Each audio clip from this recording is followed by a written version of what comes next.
it's time for Movie Friends with your hosts Michelle and Seth. We're talking film without pretension. We're finding cats that are unexpected. We'll watch a movie, film, or schmovie, and we want you to join our journey. So subscribe and share this podcast, or this might just be the last of the Movie Friends. We're movie friends. We want to be your movie friends. Welcome to Movie Friends. My name is Seth. I want to hop in here quick before the main part of this episode to just explain a few things.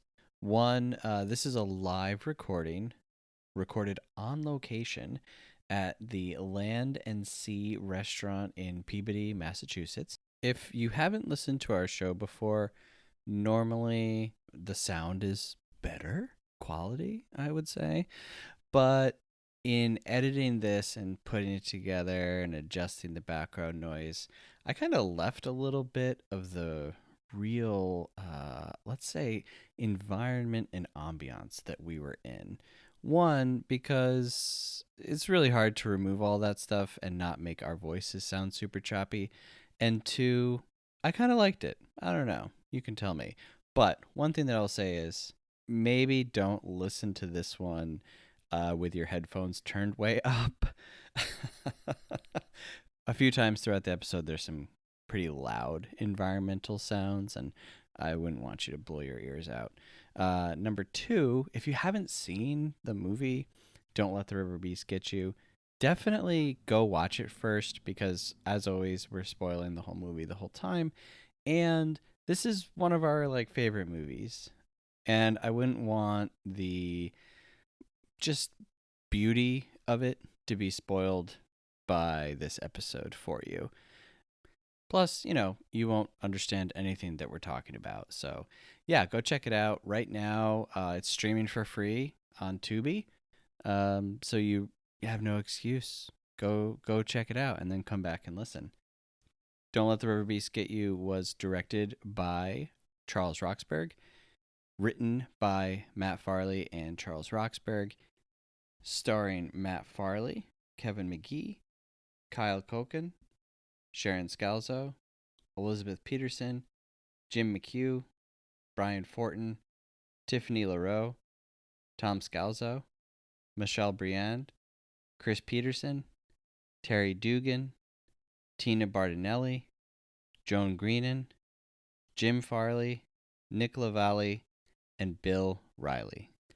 And now here is our discussion on Don't Let the Riverbeast Get You.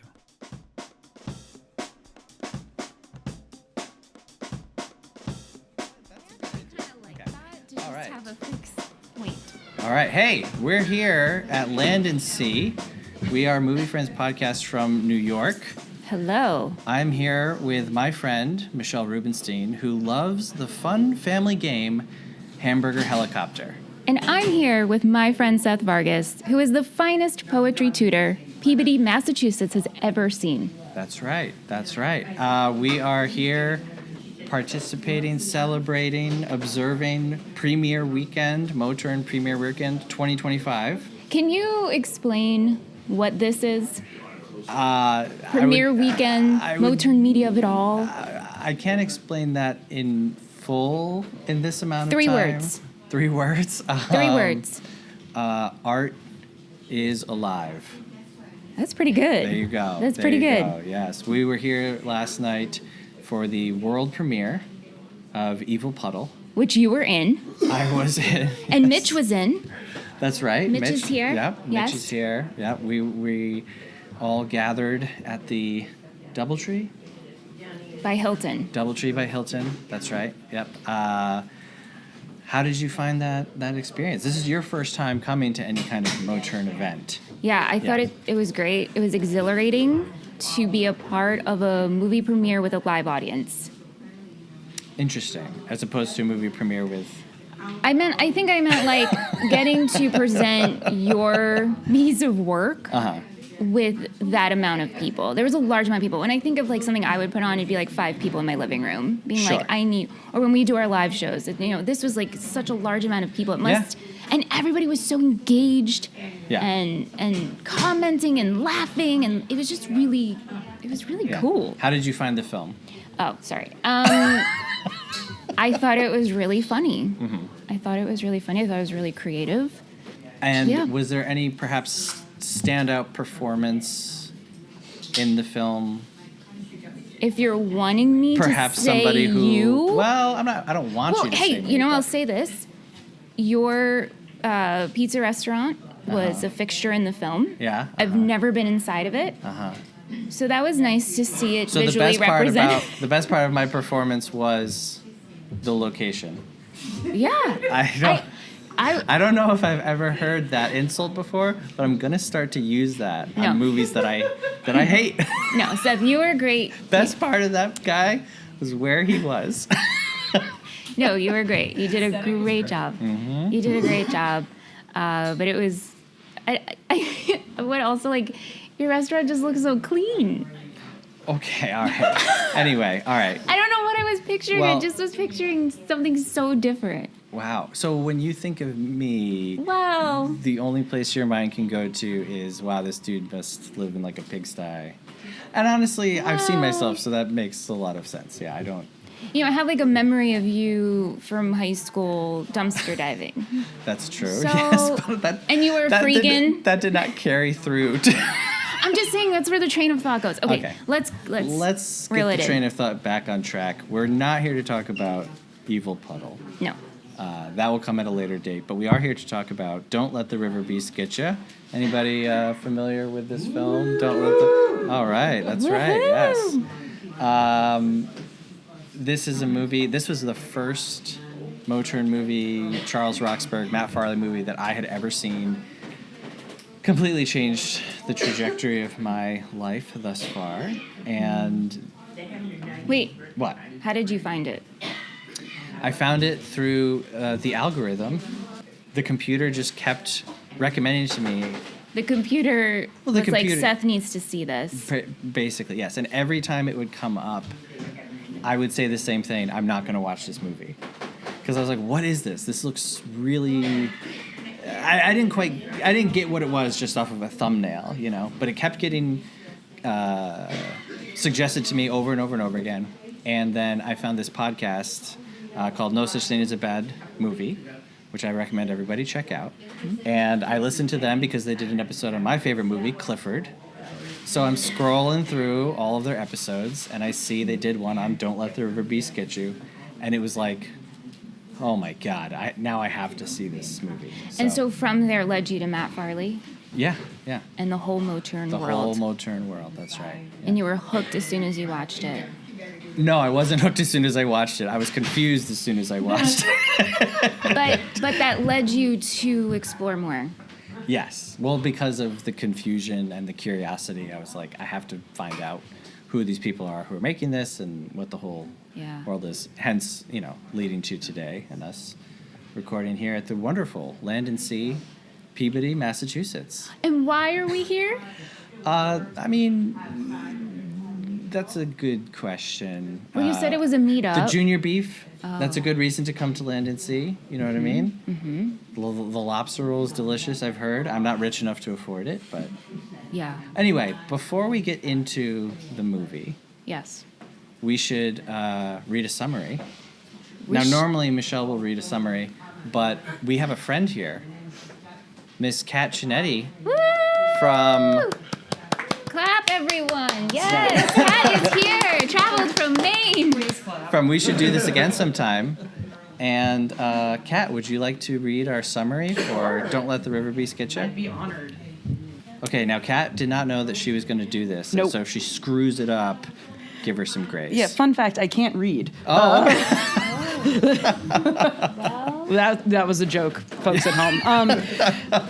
All right, Rivertown, USA. Neil Stewart is a disgrace. He was once the most important tutor around, but now he is nothing but the town laughingstock. Years ago, Neil fled Rivertown, leaving behind his ex-fiancée, his tutoring community, and his band. He tried to warn the town about an aquatic menace, a fearsome creature that kills anyone in its path. Years have passed, and Neil is back in town, and he is about to learn that you don't turn your back on God family, you don't mess around with indecorous deviants, and you don't let the Riverbeast get you. That was, honestly, when you said you can't read, for a moment I was like, oh my God, she can't read. And I actually thought that was real. And so... That was amazing, Kat. You should read our summaries every week. You should. You should. We might have to outsource our She summaries. didn't even mess up. From now on. How many times do I mess up every week? That was very impressive. Wow, Kat. So, amazing. Thank you, Kat. Thank you for making me a part of this. This is a movie that I have seen many times, but you have recently watched this. I've seen it twice now. And I'm very curious, how do you feel about this film?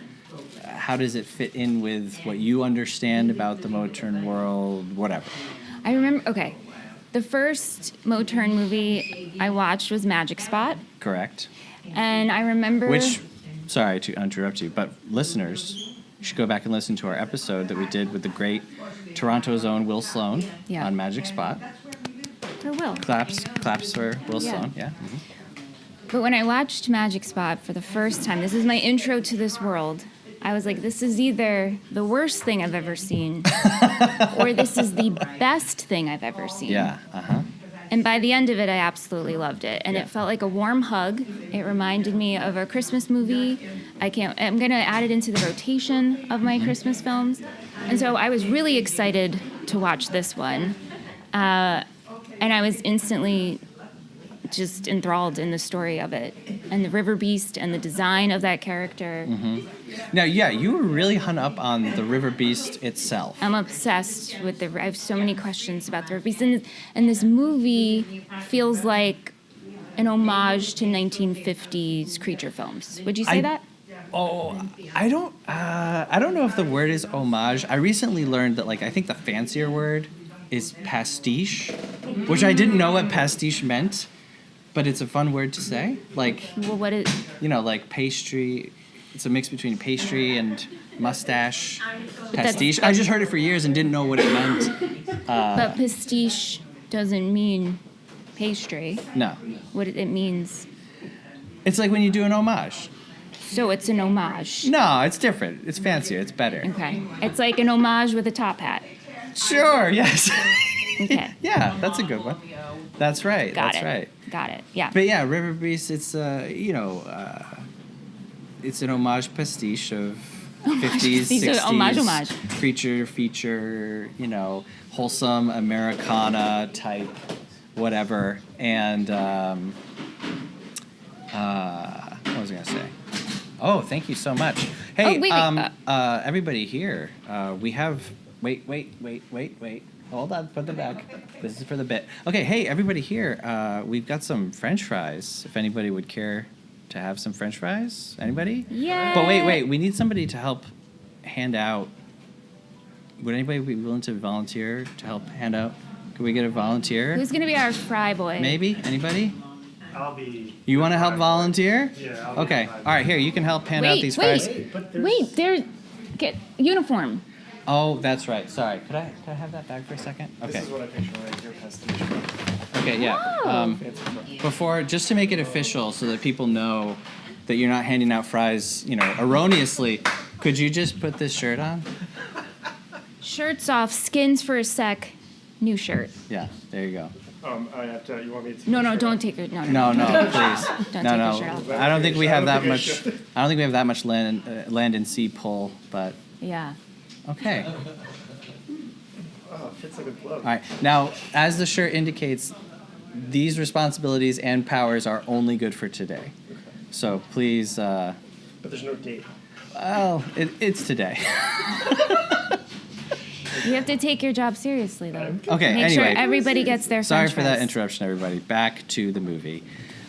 We recently went through the Universal monster movies. and we did an episode with Kat I'm on just gonna walk around one fry at a time. Creature from the Black Lagoon. Creature from the Black Lagoon. Yep. Gotta love chewing on a podcast. So for Creature from the Black misophonia Lagoon friends, sorry. to Riverbeast, I mean, obviously in Black Lagoon, that's one of the most iconic monsters ever made.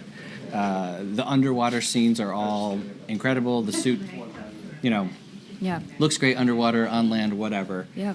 How did you feel about this, zero budget production and the creature in this? Honestly, I thought it was really good. Yeah, it's really good, Who, right? please, I've been dying to know who made this costume, who was wearing the costume, does the costume still exist, can I borrow it, can I take a picture with it, I want to feel the texture of the costume.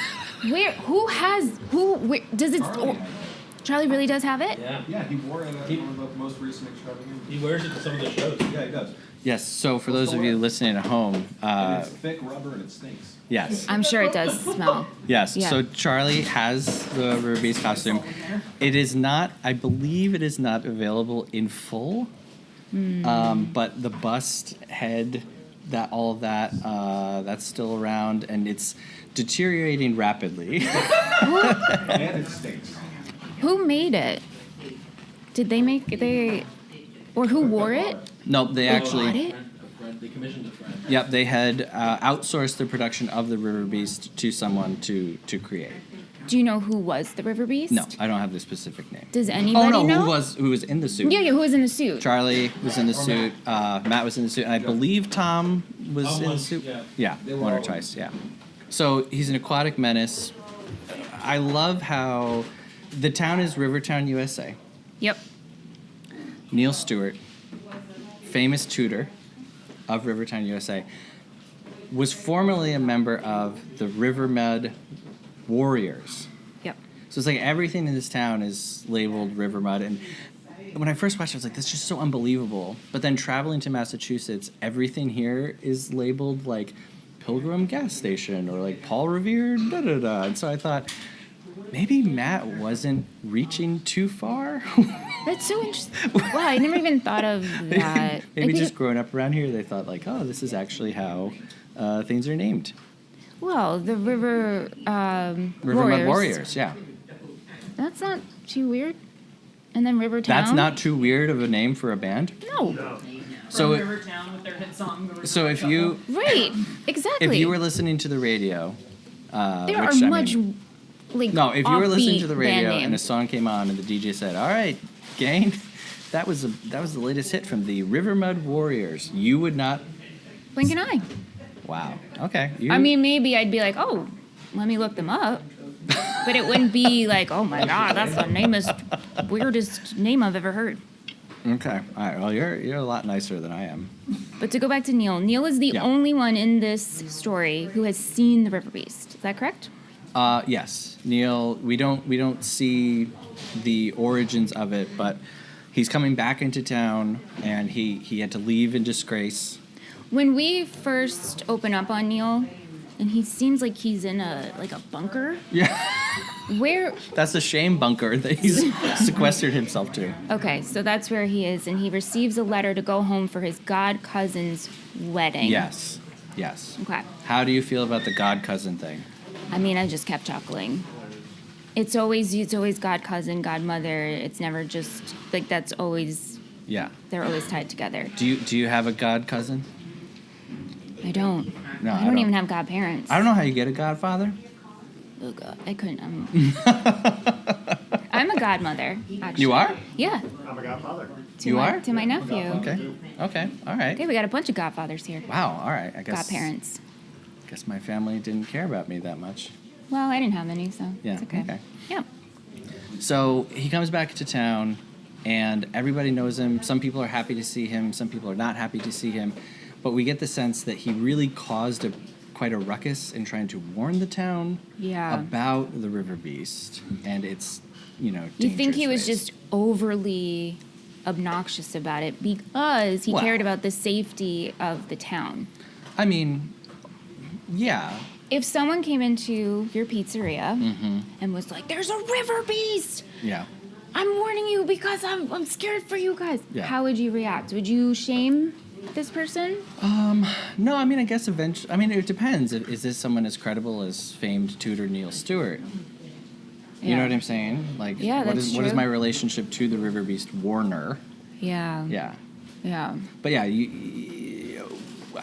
I don't want to say it's a fault of the movie because I don't want to fault the movie too much, but it is interesting that we don't get like any, like what did the Riverbeast do to scare Neil?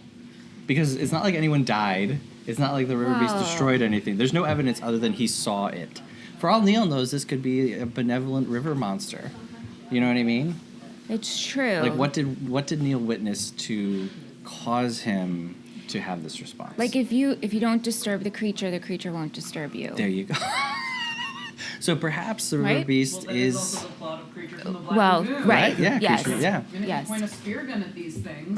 right. Right. So perhaps the Riverbeast is just reacting to Neil, his great adversary, returning to town. Yeah. I mean, but the river beast does eat people, so Does it eat people? well, it kills people. Yeah, killing people and eating people are two different things, especially if you he ask. was like gnawing the on justices. a limb. Is It he? looked like a baguette. I thought it was a big. Can anyone confirm? Is the Riverbeast actually gnawing on people? There's a scene. Like a hand. I He have a does? picture. Okay, I made a okay. sticker All right, out of it on my all right, phone. all right. It's like a hand or a foot or something. Okay, Yeah. all right. I've seen the movie, but apparently. Have you? Apparently you haven't. I guess I was looking at my phone during that part. Oh, that's a shame. So anyway, but how do you feel about Neil? Matt Farley as Neil Stewart. I like him. You like him? I'm intrigued by him. Yeah, I'm following him from start to finish. I'm Mm-hmm. fully engaged to see, like, will the town listen to him and what he has to say? Mm-hmm. Will he get the great love of his life back? Right. Emmeline. Emmeline, Yes. Played to perfection, I think, she's wonderful. by Elizabeth Farley. Completely charmed by her. Are you not? No, I am. Emmeline is always curious to me, and I don't want to, cast judgment on her too hard, but Bobby O'Grady, He's is such a like- turd. he's just the most evil. It's like how does Emmeline go from Neil Stewart to Bobby O'Grady? You know Lack what I of mean? selection. You think there's a big lack of selection in Rivertown? I do. Yeah. Okay, all right. Maybe like the other Tudor friends. We don't know if they have partners. That's Troy true. and Millie. We don't get a lot of background on Troy and Millie. And maybe they weren't available. Or maybe Emmeline was like, you know what? I need to get out of the Tudor world. I need to date someone different. That's true. And yeah. Bobby O'Grady was available when she was in an emotional Right. state. Sometimes when you're hurt by one thing, you go to the opposite. That's right. And so Right. I think that's what happened. Okay. All right. Bobby O'Grady has a son Yep. from a previous marriage. Yes. Bradley. Yep. How do you feel about Bradley? He's, I don't know. It's like our commenting on a kid. He did fine. Yeah. Yeah. Well, not the kid actor. I mean, the kid Yeah. actor's doing great. Yeah. He Just- loves Hamburger Helicopter. He does. He loves the family-friendly game, Hamburger Helicopter. Should we poll the audience and ask them what they think Now, this game is? I'm curious. For those of you But who they have to come up and seen- speak in the mic. Okay. For those of you who have seen the film, if you would like to, Oh, yeah. We don't force you. let us know what you think the game Hamburger Helicopter is. I thought it was like. Sorry, you have to come up, sir. You have to Come speak on, into the Fry microphone. Boy. This is Fry Boy here. I thought it was like taking a frozen hamburger patty and just kind of like throwing it in the air like a disc and letting it kind of just like fly around maybe. Okay. Like Hamburger Frisbee. Hamburger Frisbee. Yes. Okay. All right. This is. Please state your name. Yeah, this is Peter Kaplowski. I'm at the Land and Sea, and I. So initially, you think of helicopter where you like take a kid and you swing them around. Like I thought it had something to do with that initially, but I couldn't figure out the hamburger aspect of it. So then I thought maybe it's one of those like board games, like the Grape Escape or something like that, and everyone has like a little helicopter piece on the board game, and you have to deliver hamburgers to different parts of the board. That's sort of what I thought. Yeah. Interesting. Yeah. All right. Thank you so much. Wow. Anybody else? Anybody theories? Hamburger Helicopter? Nobody? Wild guesses. Okay. All right. Okay. Wait, you want to set up? I am also. Yeah. first- Okay. All right. Please state your name for the recording. It's PJ Pajamas. PJ was also in Evil Puddle. PJ was Pajamas. in Evil Puddle. Thank you for being here. Great. I won't reveal the role, but let's just say a hero of our time, I Yes. think. Okay. Wow. That's so flattering. I've played Hamburger Helicopter, and that's when somebody has a hamburger in a helicopter and they drop it, you have to catch it in your mouth.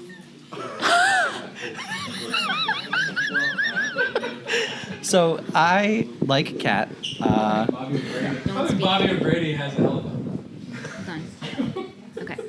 So I'm kind of in the same boat as Kat, where I don't want to speculate too much as to what, like, Hamburger Helicopter feels a little weird. I don't know. You know what? I'm just gonna leave it. We just like the theories. But yeah, I assumed that you like. I know it's odd, but like I assumed that there was like a hose involved. Like you attach something to something and you spin it around as fast as you can, and then maybe you like hurl it, like a discus. What are you hurling? Or a javelin, or a shot put. What's I don't being know, a hurled? hamburger. I don't know, like a rock that looks like a hamburger. Oh, it's dangerous. Anyway, Bradley Okay. is very upset Yeah. that Emmeline will not play Hamburger Helicopter with him. This causes a great rift. Do you believe Emmeline getting back together with Neil Stewart? Yeah, I think Yeah? this was. You think they're a good couple? I do. I don't know. When I see the two on screen, I just don't think they're going to make it. Wow. That's a you joke. Think okay. I was like, she's better with O'Grady? No. No. Well, No. O'Grady bites the big one. You know. Yeah. What does that mean? Bites the big one? Yeah, bites the big one. Death? What is that? How does that translate The to dying? ultimate big one to bite is death? I don't know. Right? I agree. Thank you. Airproof logic there. There you go. Watertight logic? Hermetically sealed logic. Hermetically sealed. logic. That's Yes. right. That's right. Yes. Okay. There's just, quite frankly, too many characters in this movie to get through. Major shout out to Sheriff Paul Teague. Yes. We learn later in the film that, you know, he earns the nickname Paul Teague because of his old-fashioned ways. Antiquated. When you heard that, did it, like, click in your brain? Like, wow. I have repeated it to myself since I've seen it, like, every day. Mm-hmm. I just loved that so much. It's like the supporting statement of your name. Mm-hmm. So, again, we won't be able to cover all the characters, but I want to talk about Teddy. Yeah. And I want to talk about Pamela. Yeah. Now, you're here watching Riverbeast. You've seen Magic Spot, so you kind of get it a little bit. I get the flow. Okay. Yeah. Pamela starts dancing. Oh my gosh, poppin'. Please explain to us what is going through your head. Did your jaw drop like it's doing right now? Yeah. Yeah.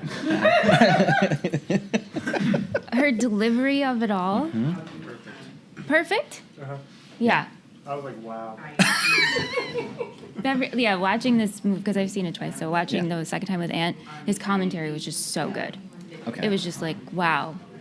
Like the choices that were being made. The choices that are made. But also, you know, the actor who's playing Pamela, like, my hat, my 5 hats, however many hats I can have, they're all off to her. She gets all the flowers. Because she does the popping and locking in just the most fearless way that I've ever seen. You know what I mean? Like, what a fearless performance. Yeah.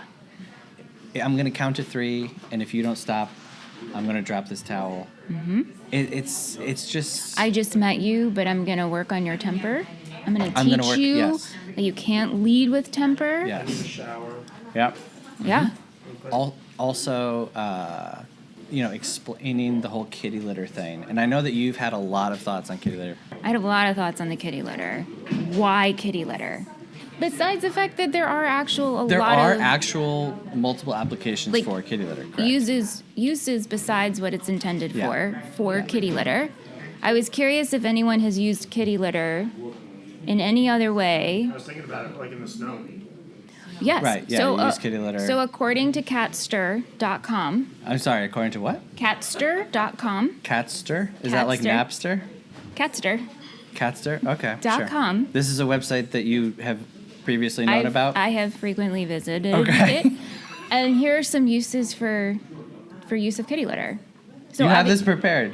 Yes, I have this prepared. So Oh, I didn't look at your notes. So yes, this is all new to me. Okay. When it snows, it can give traction under your tires. I have done this. Okay. And also, if it's icy, Yeah. use that. Yeah. It could put out grease fires, and I thought of you because you work in a kitchen, and maybe you can keep some kitty litter. Okay, I'll think about it. So yeah. that'll help you. What I also was really entertained by, it suggested to keep a box of kitty litter in your fridge, so Why? it'll absorb scents. That's right. Faye is shaking their head now. Okay. Yeah, because can you imagine sticking a whole box of kitty? I'm sure they Well, meant no, I think you have to. like baking soda. Yeah, baking soda is the go-to. Right. But okay, sure. Yeah. You can use it as a toilet for you. No, This is what Catster no, said. I can't. You can use, for those who work out, you could use it as a weight. Okay, now, I do. No, when I carried no. them, when I carried the boxes. that anything could be used as a weight, and I'm just gonna say it. Anything could be used as a toilet. You got a gallon of You milk? did- you- Pour a little bit out. No. Urinal. Yes.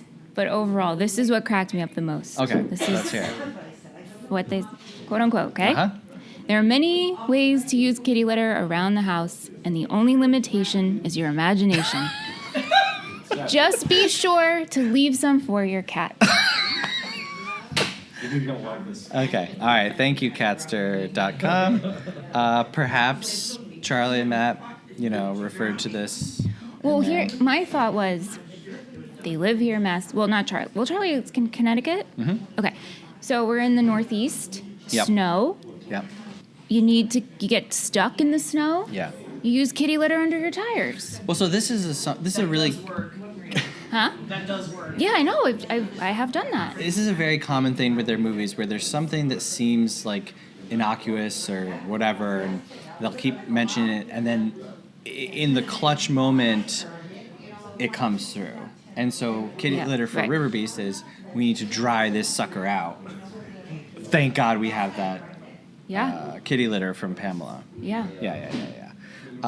This was not something that I noticed at all, and I just thought it was so funny that you were so hung up on it. Well, it's because I have cats. Right. For me, where I'm getting not getting stuck, but for me, the big thing that I'm noticing is the one and only, the great Kevin McGee. Kevin McGee is one of my favorite actors of all time. You have his face tattooed on you. I have his face tattooed on me. That is correct. A lot of the people, well, most of the people who are in these movies, they're non-actors, right? So we're using friends and family and aunts and uncles, god cousins, perhaps. Cannot confirm that. Mm-hmm. And then there's Kevin McGee. And everyone in this, now you had made a note to me that you said everyone feels like they're acting on the same level. Yeah, right? it's hard to articulate that thought, But everyone kind of feels like they're under the same tone. yeah, right? yes. Yeah. It's not like one guy is doing a really wild, Right, yeah. right. Which is pretty impressive considering that they're not professional actors. Yes. And I don't want to say the freedom that Matt and Charlie give to actors, because I can tell you from firsthand experience, it's not that they're do whatever you want, it's just that they're not molding you and shaping you and doing rehearsals. It's just kind of what comes out. So, if we could just touch upon that. Yeah. You, actually, and PJ Pajamas, and Mitch, now you guys have been in the movies. Mm-hmm. Did you just adopt the cadence in which to deliver these lines? All of you are all just fitting right in. I don't know how No. else to articulate. Sure. Okay. State your name for the... It's PJ Pajamas again. No, I think that they've created a tone of their own to begin with, and then everyone they pull in is aware of it. So when you come in, you're kind of, I'm not going to say you're aware of what's expected of you, but you're aware of what's going on, and you play into it. I think everybody just does it naturally when they step on set. Wow. If you could state your name, please. Mitch Armbruster, and that was my Evil Puddle's the fourth movie I've been in, but the one I have actually more than one line in. And but you don't know ahead of time from the script really what's going on, and so if you've seen the movies, you just sort of know the way they go, and so you just deliver it, and unless they tell you something different, then that's usually what they go with. So it's based on everyone's individual feel, and everyone just adds that in what they think it's going to be, and they just go with it. That becomes sort of part of the way their movies work. And for you. Thank you. Yes, to thank you. both of you. What I will say is like the shooting is so quick because they don't have 6 months to make a movie.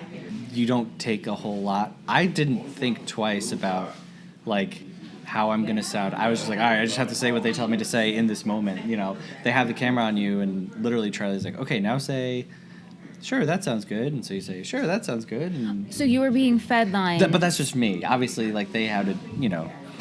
So you get the.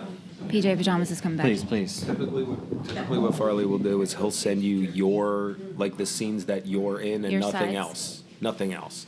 So you don't know, like I didn't know what Evil Puddle was yesterday at all. I went in like, oh, well, I know what I did. And then what the movie was, hey, you see when you get there. So you guys didn't even get a synopsis. You know, I'm not gonna lie to you. You can. I very well may have received a lot of information that I just was like, I'll figure it out when I get there. Wow. Like I think I did get sent lines, and I was like, it'll be okay.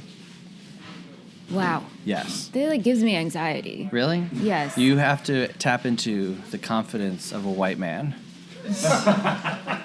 Ain't that the truth? Mm-hmm. Yeah. Wow. But okay. back to Kevin McGee. Yeah. I think that Kevin Stone. Frank Stone, Frank Stone. My bad. Sorry. former professional athlete. Yes. Yes. I think that among like fans of the films, there's a lot of favorites and favorite moments and favorite characters. You know, Drape Boy from Boston Johnny, or many others that I can't think of at the moment. But I think the general consensus is Kevin McGee is the fan favorite. I don't know if you Is that guys, true? You know, Definitely, he's yeah, a favorite. Yeah. It's like whenever he shows up on screen, it's like, it's just like I don't know. And again, I'm talking as myself who has him tattooed on me, but it's like, okay, yes, like the movie is here. Like this is like the star power. Like every role that he does, he knocks it out of the park. And Frank Stone, former professional athlete, it's one of the best ones that he does. He gets to be mean to Matt, but then ultimately in the end, he's the hero. Like he's the one who saves the day. Even though they have the kitty litter device, Yeah. even though, you know, Killer's Moon, rest in peace. Rest in peace. The sacrifice of Troy Yes. as Killer's Moon. Ultimately, the only one who's able to overcome the aquatic menace is, you know, Frank Stone. And so you watching this for the first time and he bites the big one, how are you feeling? Honestly, I felt the worst for Allie and her brother Okay. because they don't have parents now. Their mother passed away. Okay, yeah. I literally have never thought of that before. I've never once been like, oh no, Allie Stone's an orphan. But That was again, my- you're nicer than me. No, So well, I think it's just, it's something like that I think about, but Yeah. that was my first thought. wow. Okay. Yeah. I was like, All oh my right. gosh, Allie does not have parents Right. now, and neither does her brother. Okay. All right. We get to the end. Day is saved. Bradley can call him Daddy. and we reveal the Frank Stone statue. Yeah. Walk me through your experience. I'm very impressed with how still he is. And then I started thinking, how long did it take for that paint to wash off? And obviously he deserves to have this statue, Yeah. so Yeah. give that credit. But yeah, does anyone know, was Matt and Charlie like, hey, we're gonna paint you? Are you down for this? From what I've And you yeah. have to stay really still for X amount. Under a sheet. Well, right. yeah. Right. Under Well, a right. sheet. Yeah. And then he's wearing like a hoodie, like He looks like Rocky. it's Rocky-esque. Yeah. Which I guess plays into the whole former professional athlete Do you think he's a thing. boxer?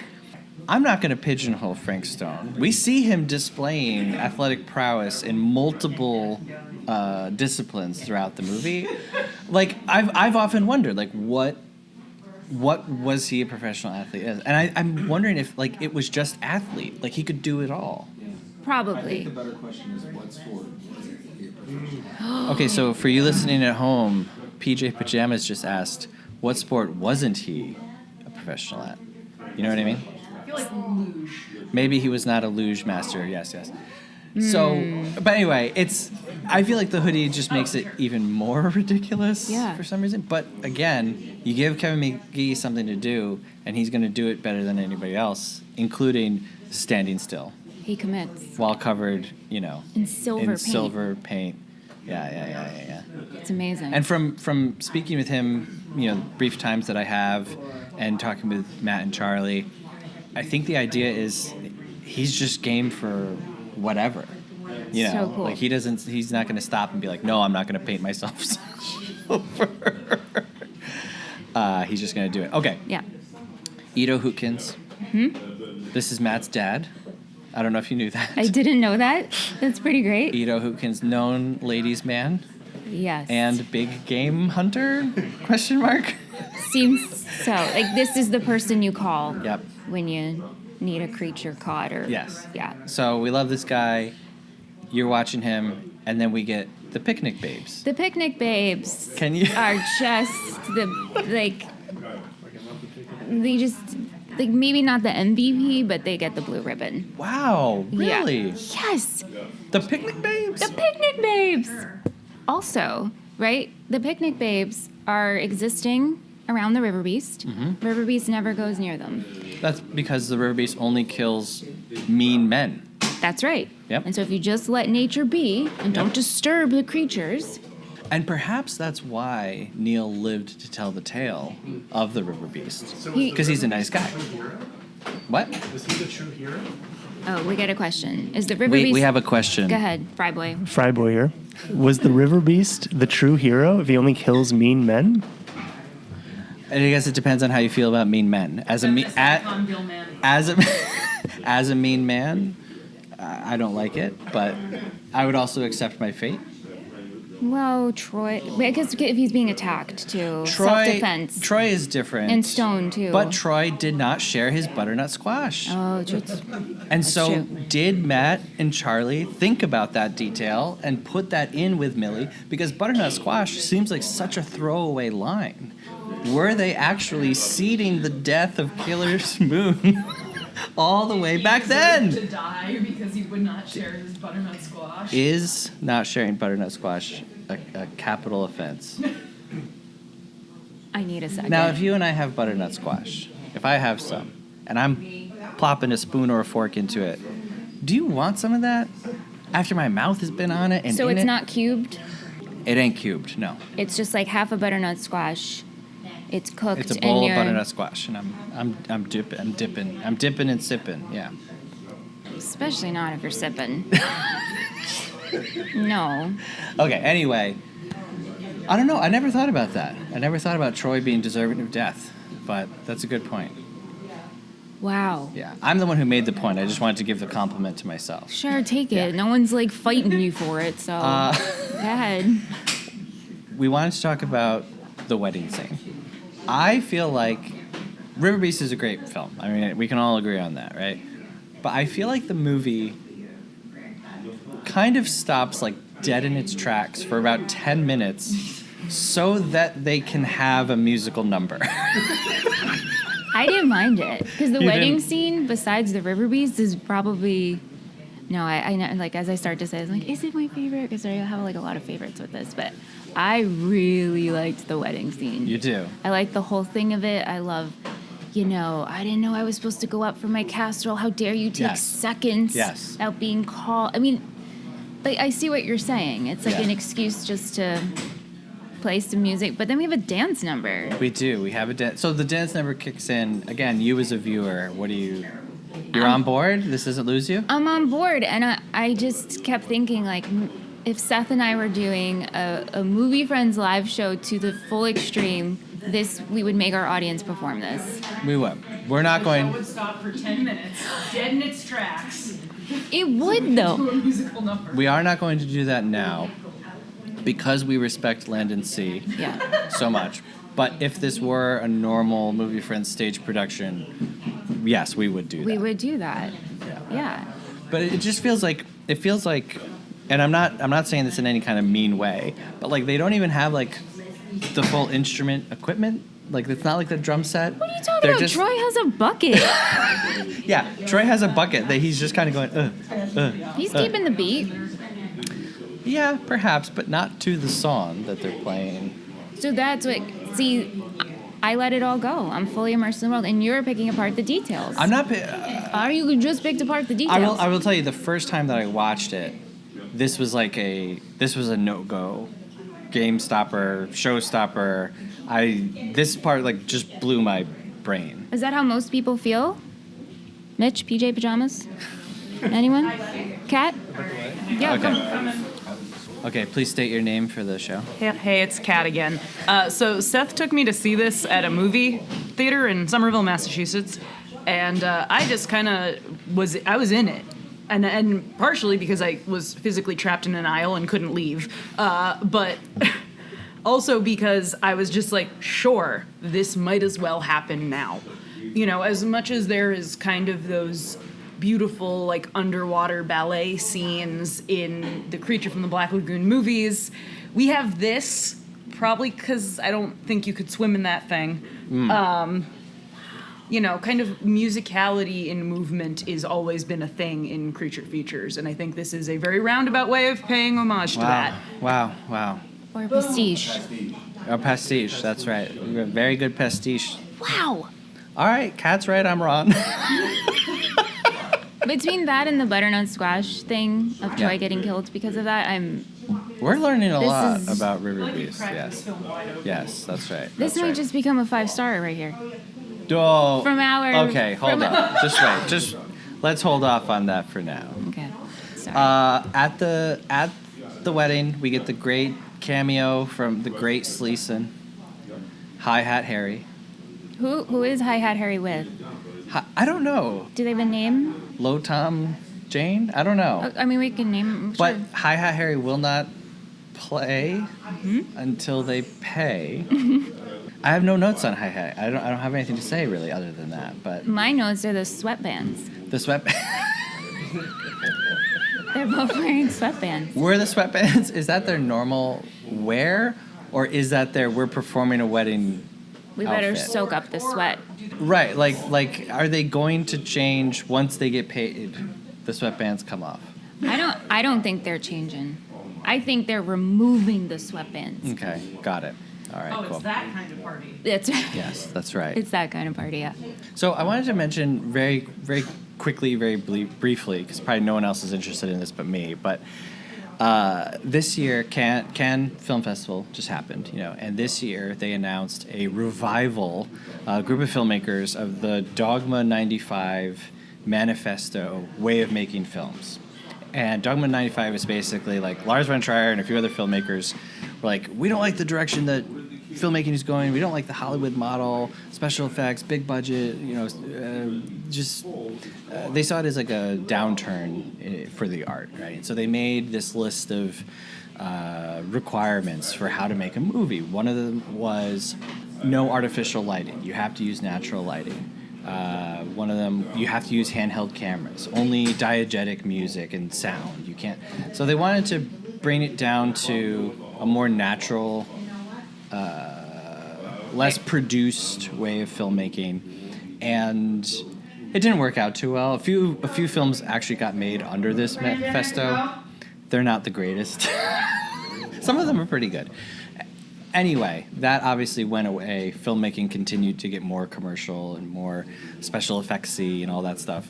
And just this year, there was this reignition of this dogma idea, right? And there's currently in filmmaking a big backlash with some people and then an embracing with other people of AI, right? Where now not only are we spending millions and millions of dollars to overproduce sound and lighting and special effects. Now we're not even using humans to do it. Like, we're just straight up gonna have computers make movies, right?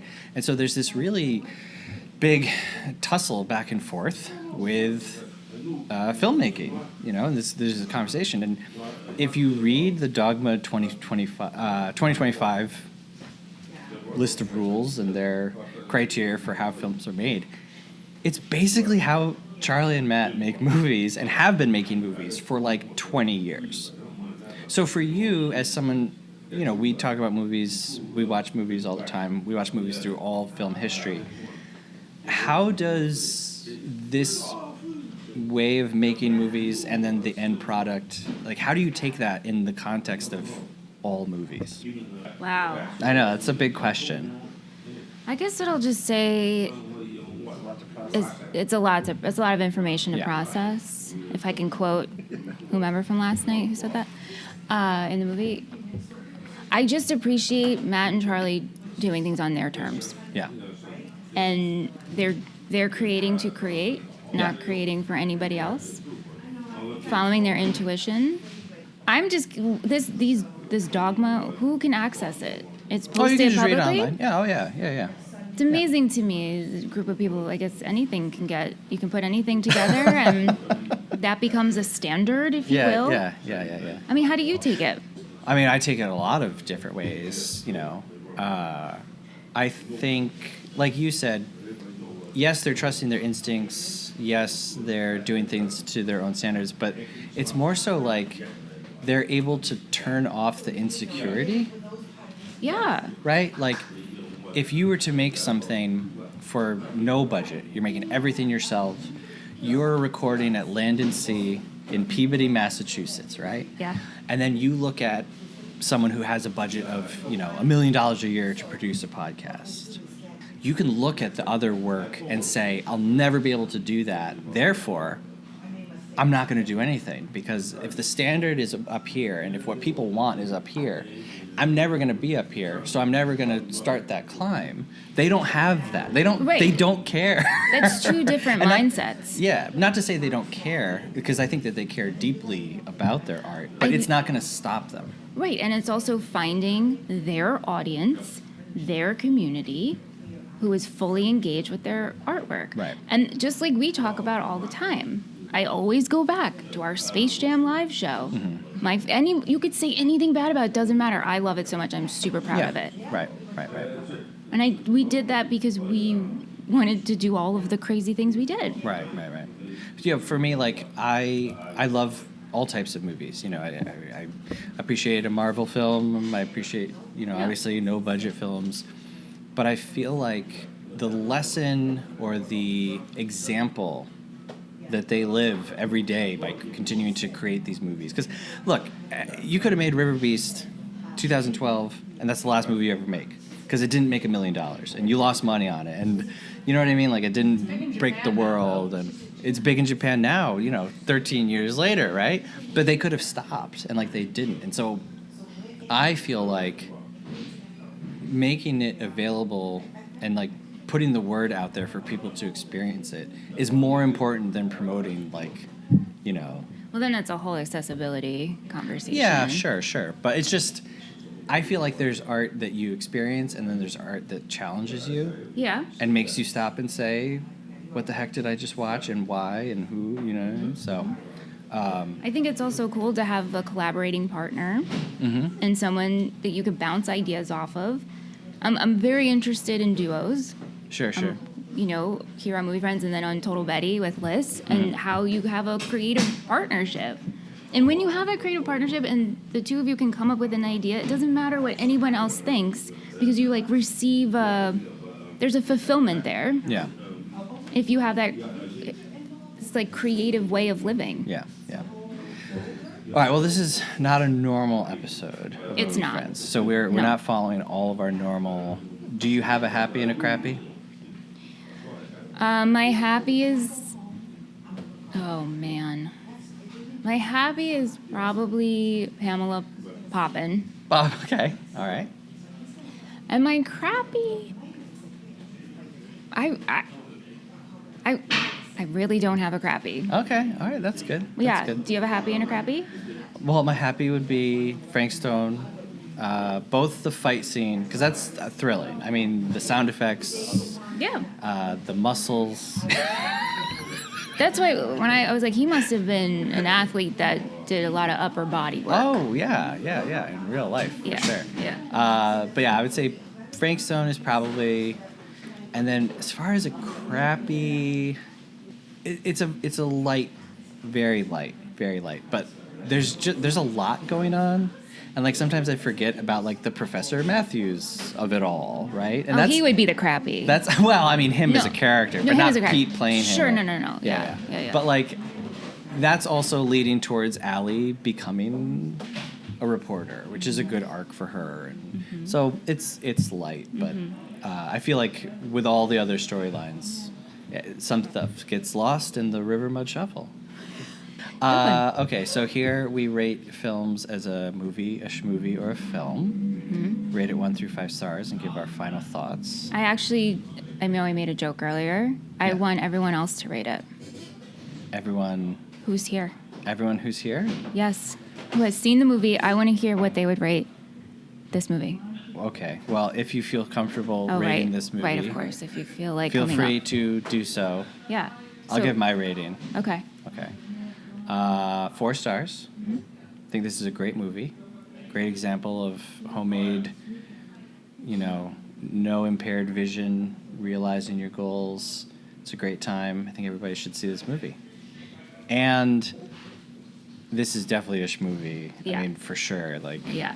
And as we've said many times, that's like our favorite kind of movie. So Yeah. yeah. I'm going to stick to my 5-star movie. Wow. Yeah. That is insane. Is it? I mean, it's great. I'm just glad. It's not insane. I'm happy for you. Does anyone want to come up It's and rare rate? to have a 5-star movie, so I'm It is. happy when it happens. This is like a really good example of that, and it's like the highest compliment. If you're a is. 5-star movie, it's almost like a film. That's right. Everyone here is like, no one knows this rating system. Okay, Fryboy. Okay, Frybo here. I am going to rate it a 4-star. I'm going to make up my own, though. It's going to be a schmilm.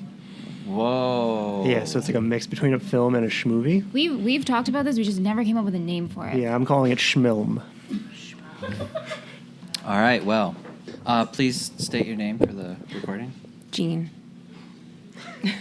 Hi. It's 5 out of 5. 2 thumbs way up. It's a schmovie. All right, thank you. Kat. Here comes Kat. Hey, it's Kat. Can we call you Kitty Litter? No. Okay. But thank you for checking. 3.5 in the little heart on Letterboxd. I own it on Blu-ray. You should also own it on Blu-ray. Go buy it on Blu-ray. And in my heart of hearts, I agree that it is a schmovie, but it is the best kind. There you go. Amazing. All right. That was Kat. Don't call me Kitty Litter Chinetti. How Don't do that. It's really how would you explain schmovie? We're not going to get into that now. Well, PJ Pajamas wants to come up and rate. Oh, okay. I also own this on Blu-ray. It's 4-star. It's not 5, but it's 4. I think it's a great example of the Moturn voice finding itself in an early work example. I think it's one of the first movies that they did that was coherent enough to be a schmovie, right?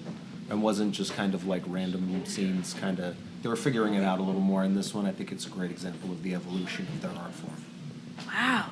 Yeah, this is Mitch again. I guess I would give it 4 stars, but I also say I think it's definitely the first movie you should see if you're interested to see a Matt Farley movie. I think it's the first one you should watch because even though it's from 2012, I think, and there's a lot of newer ones too, I do think you'll really understand a lot about what the movies are if you see that one, and then you can go from there. Wow. Okay, that was Mitch. Don't call me Kitty Litter. That was something that we really struggled with because we did an episode last year again, and for like a year, I was like, do I have Michelle watch Magic Spot or Riverbeast first? And it's tough. So now that you've seen both of them, which one would you say is a better intro? Oh, I can't answer. I'm so new to this world. Okay, I think I alright. need to watch more films. Okay. Farley this morning said the best entry point is Magic Spot. Somebody asked him that question. All right, so now we've got a big fight between Mitch and Farley. Stay tuned. Yes. Stay tuned to find out who's best. Okay, well, hey, this was fun. This was fun. Thank you, Thanks, everyone, Michelle. for coming. Yeah, thanks. Thank you Wait, to like it sounds like it's a lot of people here. Yeah. Woo! thank you to Landon C. Thank you, Landon C. and Myrna for having us and allowing us to take up a few tables. And if you ever find yourself in the Peabody, Massachusetts area, you must check out Landon C. I recommend a junior beef 3-way, some delicious fries, perhaps a lobster roll. If you can afford it. That's right. Well, hey, thanks, Michelle. Thanks, Seth. And thank you very much for listening. And remember, folks, a true vagabond needs nothing more than a knapsack full of kitty litter. And also remember, folks, one does not share butternut squash. Thank you very much for listening. Until next time, have a good one. Movie Friends is produced by Seth Vargas and Michelle Rubenstein. Theme music by Jean Marie Vargas. Visit us at our website, moviefriendspodcast.com, and please subscribe and rate our show wherever you are listening. You can support Movie Friends at patreon.com/moviefriendspodcast. Thanks for listening.